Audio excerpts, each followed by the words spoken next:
CPM এর মধ্যে কেউ কেউ দলের ঊর্ধ্বে উঠতে চাইছেন। প্রশ্ন তুললেই দলে কোণঠাসা করে দেওয়া হয়। নেতাদের শেখানো বুলি আওড়াতে বলা হয়। দক্ষিণ 24 পরগনার জেলা সম্মেলনে এক নেতার পক্ষে সওয়াল করতে বলা হয়েছিল। রাজি না হওয়ায় ডায়মন্ড হারবার লোকসভা কেন্দ্রের কোনো কর্মসূচিতে আমাকে ডাকা হয়নি। সিপিএম এর রাজ্য সম্পাদক মোহাম্মদ সেলিমকে নিশানা করে ঠিক কি বলেছেন প্রতিকুর রহমান দেখুন। দলের অভ্যন্তরে কিছু ব্যক্তি, কিছু নেতৃত্ব আছে যারা মতাদর্শকে সামনে রেখে মতাদর্শের ঊর্ধ্বে উঠে নিজের ব্যক্তি ইমেজকে প্রতিষ্ঠা করতে চায়, এবং সেই ব্যক্তি ইমেজ প্রতিষ্ঠার লড়াই যখন কোনো ব্যক্তি যখন কোনো প্রশ্ন করে তাকে রাতারাতি কোণঠাসা করে দেওয়া হয়। সিপিএমের সিপিআইএম দলের মধ্যে যে কথা প্রচলিত হয় জনসমাজের মাধ্যমে লোকজন যেটা জানে, সো কল্ড এক কথায় বলতে গেলে লবিবাজির শিকার আমি। দিনের পর দিন দলের অভ্যন্তরে একাধিক প্রশ্ন, একাধিক ইস্যুতে প্রশ্ন করবার কারণে এবং অনেক নেতার শেখানো বুলি আমি আওড়াতে পারিনি। দক্ষিণ 24 পরগনা জেলার সম্মেলন হয়েছে, সেই সম্মেলনে আমাকে একটা পক্ষের নেতা বলেছিল যে অমুক নেতার পক্ষে তোমার হাত তুলতে হবে, যদি তুমি হাত না তোলো তাহলে তুমি ড্যামরা লোকসভা কেন্দ্রে কোথাও কাজ করতে পারবে না। আমি বললাম কমিউনিস্ট পার্টি করতে এসেছিলাম তো কারোর শেখানো বুলি বলবার জন্য নয়, প্রশ্ন করবার জন্য। আমার যেটা ঠিক মনে হবে সেটা আমি বলবো, সেটাই আমি বলেছি। তারপর থেকে স্টিল নাও টুডে আপনি সিপিআইএম দক্ষিণ জেলা কমিটির পেজ দেখতে পারেন, গোটা লোকসভা কেন্দ্রে আমার কোথাও ঢুকতে দেওয়া হয়নি। আভ্যন্তরীণ মিটিং হোক বা প্রকাশ্য মিটিং হোক, মাইনরিটি এলাকায় সভা হচ্ছে, আকড়া, সন্তোষপুর, মেটিয়া বুরুজি চত্বর, মহেশতলা চত্বর, বজবজ চত্বর, মাইনরিটি এলাকায় সভা হচ্ছে, মাইনরিটিদের ইস্যু নিয়ে সভা হচ্ছে। সেই সভাতে আমি বক্তা নই, সেই সভাতে আমার ডাকা হচ্ছে না। কেন না? আমি সম্মেলনের সময় কোনো নেতা শেখানো বুলি আমি বলতে পারিনি। তাই অন্যদিকে খুনের ষড়যন্ত্র করতে সুপারি কেলার ভাড়া করেছেন শওকত মোল্লা। ভাঙড়ে তৃণমূল পর্যবেক্ষক ও ক্যানিং পূর্বে তৃণমূল বিধায়কের বিরুদ্ধে অভিযোগ ভাঙড়ে তৃণমূল নেতা কাইজার আহমেদের। শওকত মোল্লার বিরুদ্ধে এফআইআর দায়েরের আবেদন করে ভাঙড় থানায় ইমেল। প্রচারে থাকতে কুৎসা রটাচ্ছেন কাইজার, পাল্টা অভিযোগ করেছেন শওকত মোল্লা। ভাঙড়ের পর্যবেক্ষক ও ক্যানিং পূর্বে তৃণমূল বিধায়ক শওকত মোল্লার বিরুদ্ধে চাঞ্চল্যকর অভিযোগ তুললেন তৃণমূল নেতা কাইজার আহমেদ। খুন হওয়ার আশঙ্কা প্রকাশ করে নিজেরই দলের বিধায়কের বিরুদ্ধে এফআইআর দায়েরের আবেদন জানিয়ে ভাঙড় থানায় ইমেল করেছেন কাইজার আহমেদ। গত 2-3 আগে আবার ফের 3 জনের একটা টিমকে ফের নিয়ে এসছে ঘাটাল থেকে, কোটি কোটি টাকার কন্ট্রাক্ট করে। অ্যাকচুয়ালি ও ভয় পাচ্ছে, কাইজার আতঙ্কে ভুগছে। ভাঙড়ের মাটিটাকে একদম আরামসে যাতে এখানে তোলাবাজি, রাহাজানি, খুন, নানান কিছু করতে পারে, আমি পথের কাঁটা যেন আমাকে সরাতে চাইছি। যদিও কাইজার আহমেদের অভিযোগ উড়িয়ে দিয়ে পাল্টা তাঁকেই আক্রমণ শানিয়েছেন তৃণমূল বিধায়ক শওকত মোল্লা।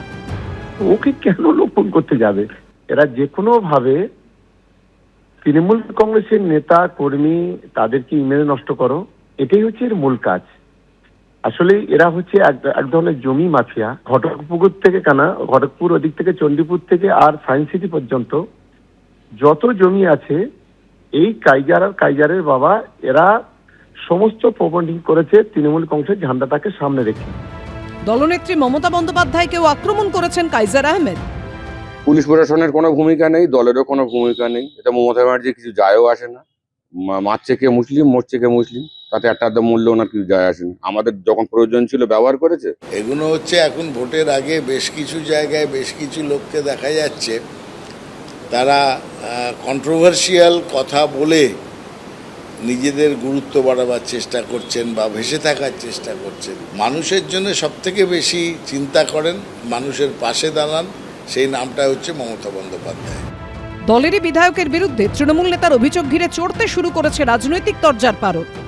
তৃণমূলের এই ভাগিদারদের লড়াইতে, ভাগের লড়াইতে এইভাবে একটা সমাজ তলিয়ে যাবে, এখান থেকে বেরোতে হবে।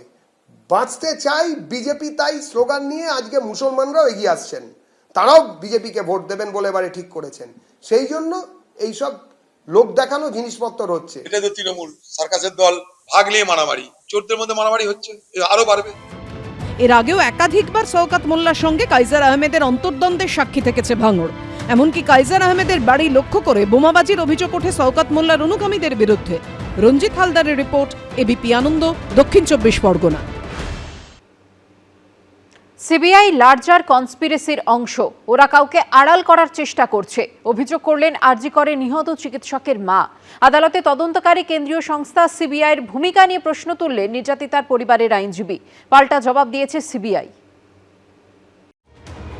আরজি করে কর্মরত তরুণী চিকিৎসককে ধর্ষণ করে নৃশংস খুন, প্রতিবাদে গর্জে উঠেছে রাজ্য থেকে দেশ। বারবার পথে নেমেছেন নিহত চিকিৎসকের বাবা মা। পুলিশকর্মী অনুপ দত্তের গ্রেফতারি চেয়ে আদালতের দ্বারস্থ হয়েছেন তারা। এদিন মামলার শুনানি হয় শিয়ালদা এসিজেএম আদালতে।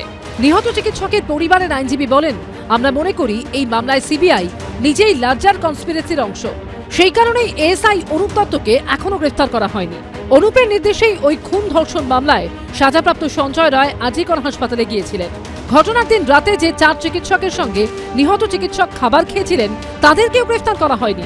সিবিআইয়ের আইনজীবী বলেন, যার বিরুদ্ধে প্রমাণ পাওয়া গেছে তাকেই গ্রেফতার করা হয়েছে, তার শাস্তিও হয়েছে। পরিবার কেন এই মামলাকে বাঁচিয়ে রাখতে চাইছে? পরিবারের দাবি মেনে প্রমাণ ছাড়া কাউকে গ্রেফতার করা যায় না।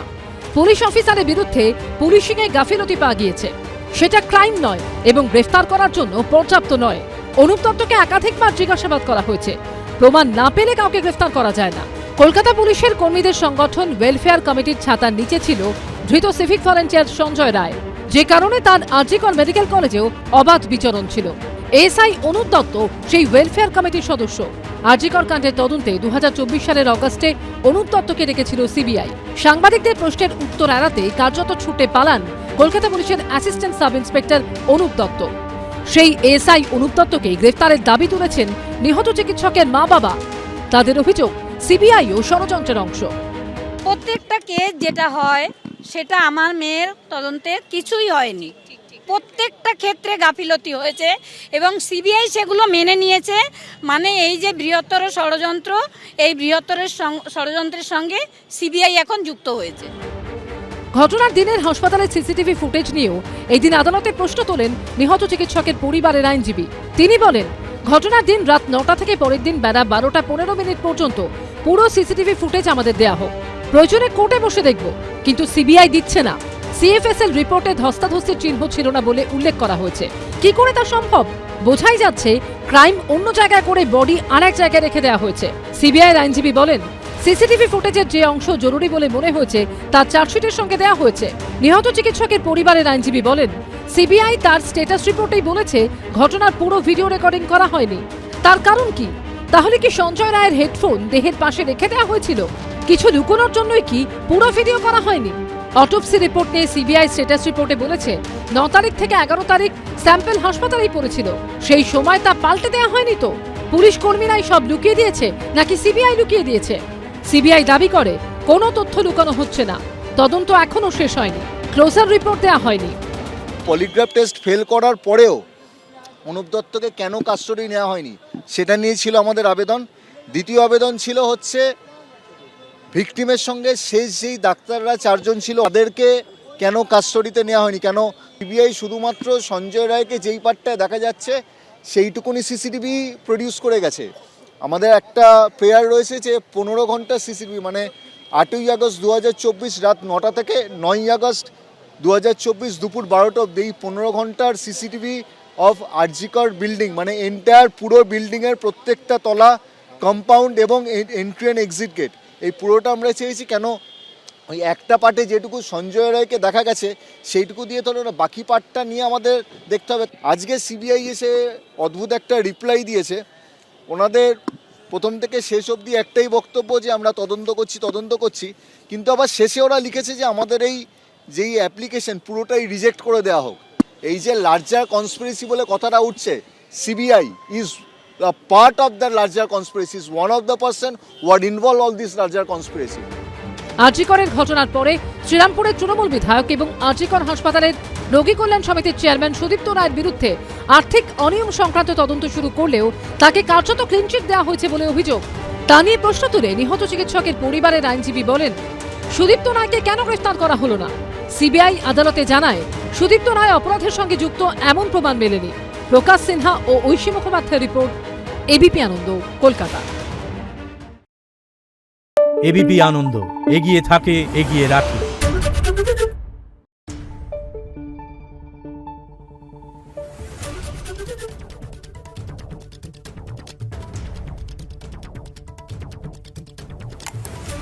Thank you.